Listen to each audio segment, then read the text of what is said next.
Добрый день, дорогие друзья! Вы на канале Мода с Владанной. Сегодня мы с вами ознакомимся с моей схемой новых оригинальных брюк, обзор которых вы можете посмотреть по ссылочке. В брюках есть 4 шва: шаговый и боковой.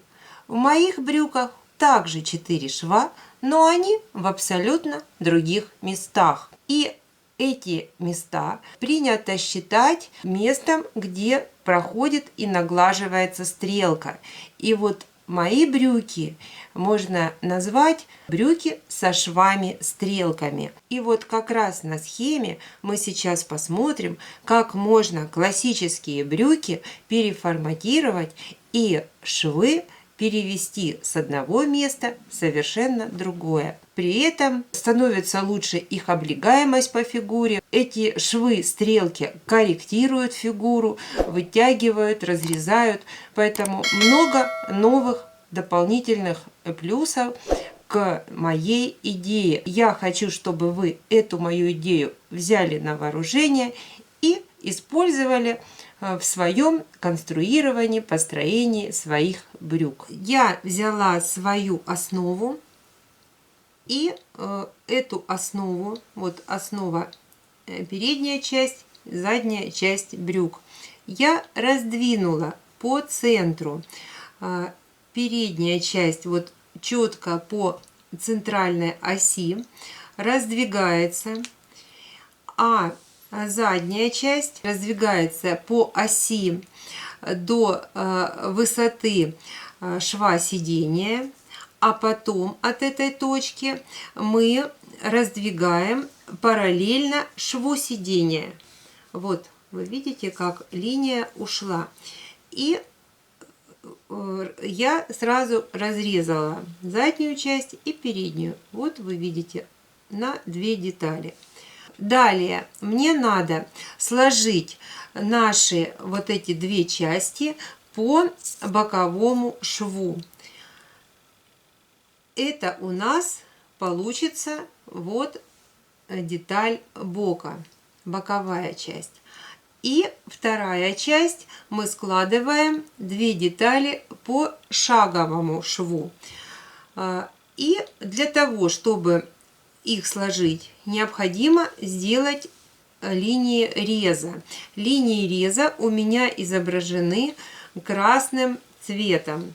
И я показала размеры по 5 сантиметров от высоты шва сидения. Вот я сделала такую разбивочку. Ну, если вы хотите, можно и больше сделать линии реза, как вам будет удобно. Вы должны разрезать свою выкройку горизонтально. Деталь переда у нас остается без изменения. Вот мы ее расположили, и к ней добавляем деталь спинки. Вот нижняя часть, она без изменения соединяется, а потом, соответственно, вот эти вот наши кусочки при соединении, они наслаиваются на переднюю часть. И вот столько, насколько она зашла, вот эта вот деталь на переднюю часть, ее, вот этот кусочек нужно добавить с противоположной стороны. И вот последовательно вот этот вот треугольничек, 1, 2, 3, вот он отсюда вынимается, а сюда добавляется. И у нас вот таким образом образовывается линия реза, которая проходит по центру, по середине задней части брюк. Вот она у нас образовалась. Далее, вот здесь в районе высоты шва сидения, вот здесь нам необходимо будет убрать лишний объем, вот так называемый подъягодичная складка. И за счет того, что у нас вот появился здесь шов, мы это можем сделать без труда. Вот этот весь объем, он, как правило, 2 сантиметра, но опять же вы будете работать каждый со своей основой, и, естественно, у вас индивидуальные особенности вашей фигуры. У кого-то выпуклые ягодицы, у кого-то плоские. Поэтому вы сами знаете, как у вас обычно на классических брюках формируется вот подягодичный вот этот вот лишний объем. Много его, мало. Если на обычном классическом крое задней части брюк нам сложно убрать вот этот вот подягодичный объем, то вот с этой новой выкройкой это сделать просто. Вот я и изобразила вот эти вот два схлопывания по 2 сантиметра, вот конкретно для меня. Ну и, соответственно, по тому же принципу, как мы соединили шаговый шов, также вот я показала ножнички, это линии реза бокового шва. Вот мы разрезаем боковые части наших спинки и переда, и также их соединяем между собой. И вот что от нашей центральной оси задвигается треугольничек, тот добавляется со стороны центра задней части брюк.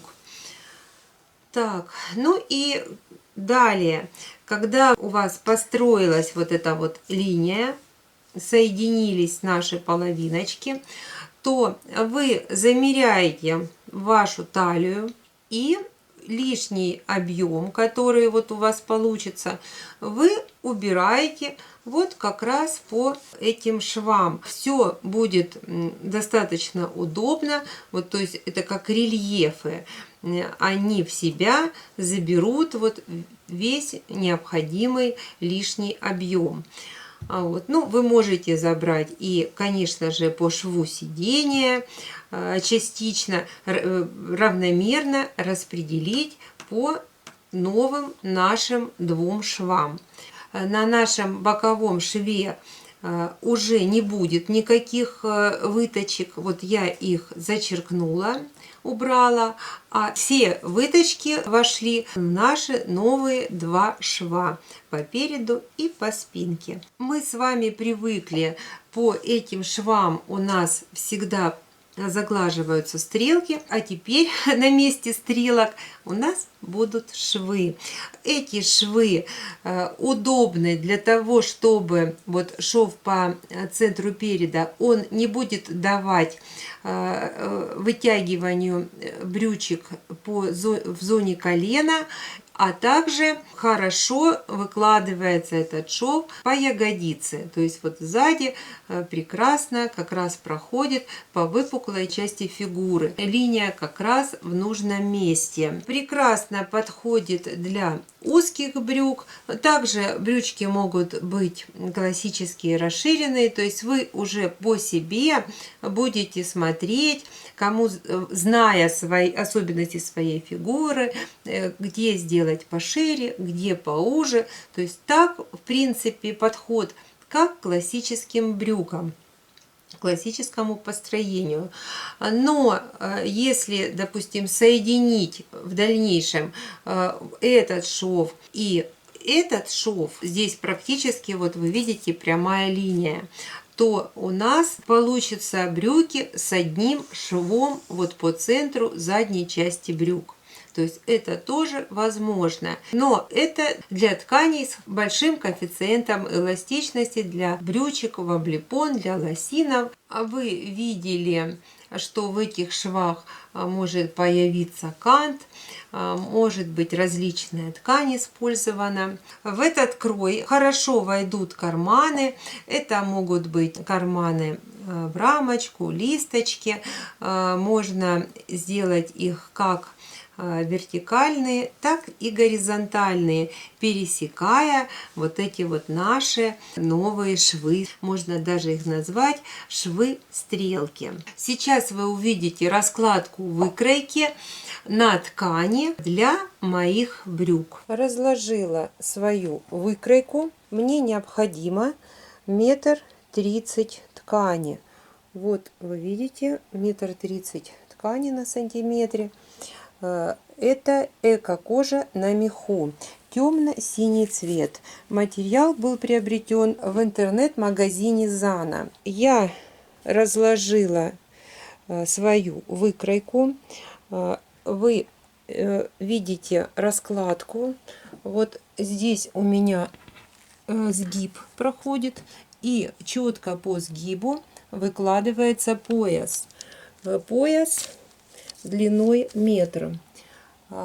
Потом к сгибу я положила боковую часть моих брюк. Таким образом, чтобы направление этой части было против ворса, чтобы потом в готовом изделии эта часть была с темным отливом, как бархатная. А внутренняя часть, условно, как шаговая часть моих брюк, у меня идет по направлению ворса, и мех будет внутри, ближе к телу. Эта часть у меня получается мехом наружу. Но можно сделать их полностью кожаные или же вообще из любой другой ткани с эластаном. Я первоначально делала макет на костюмной ткани с эластаном, и также буду эти брючки использовать и доделывать. И вы, скорее всего, их тоже увидите. Учитывая, что мои брюки укороченные до щиколотки, то длина вот по боку 89 сантиметров и подворот 4 сантиметра. Вот разложилась эта боковая часть. Линия середины передней части брюк. А вот вы видите линия середины задней части брюк и линия колена. То есть вы увидели и представили, где основные линии на моей выкройке расположены. Так, и дальше самая интересная выкройка. Вот на ней вы видите шов сидения и видите, нить основы проходит по условно шаговому шву. По этому шву происходили схлопывания, происходили манипуляции с обычной основой. Ну и линия середины передней части. Она у меня расположена ближе к кромке. Вот все, раскладка поместилась. Я буду делать сантиметровые припуски. Все разложилось на отрезе 1,30 м длиной. Так, ширина эко-кожи 1,40 м. И с небольшой сдвижкой, вот вы видите, сдвижка на ткани для моей длины у меня 22 сантиметра. Я разложила свою выкройку с припусками, с поясом. Эко-кожа растяжима, хорошо растяжима поперек, а также она растягивается и вдоль, но растяжимость немножко меньше, чем поперек, поэтому я и пояс расположила по долевой. Ну и у меня планируется гульфик по переду. Вот вы видите, он на выкройке. Моя середина задней части, вот она как раз проходит по ягодицам, и все лишнее вот здесь вот в этой подъягодичной зоне все схлопывается, и потом соответственно красиво, аккуратно, ничего лишнего не остается на брючках. А также дополнительно эта линия разрезает форму и как стрелка как бы вытягивает, удлиняет, то есть как выявляет фигуру. Ну и по передней стрелке, по линии середины передней части шовчик держит линию колена, не дает растягиваться. Такая конструкция. которую я сейчас отработала, попробовала, и мне понравилось. Можно делать интересные комбинации двух разных тканей. Ну вот в данном случае я использую вот эту бархатную сторону и кожаную, но можно использовать атласный блеск и креповую сторону матовую. Можно вообще сделать комбинацию черной вот этой вот внутренней шаговой части и, допустим, в комбинации гусиная лапка или клетка мелкая вот этого бока. Ну и наоборот. Поэтому модель дает возможность для интересных решений. Приступаю к раскрою, и также еще вас ожидает в конце схема моих раздвижек и манипуляций с основой брюк. Схема используется не только для эластичных тканей, она возможна и для тканей с легкой эластичностью.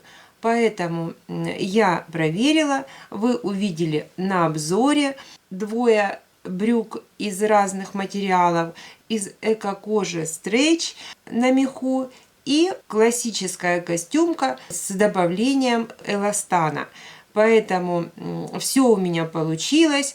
Также я пробовала сделать брюки с одним швом, но для этого нужен бифлекс или же очень эластичный материал. Этот шов единственный может проходить по центру задней части брюк, а центра передней части брюк можно соединить и вообще этот шов убрать. Если вас это заинтересует, идея брюки с одним швом, то мы сможем в последующих моих видео вернуться к этой теме. Я люблю заниматься брюками. У меня на моем канале есть целый плейлист с брюками различными, креативными, широкими, шароварами и так далее.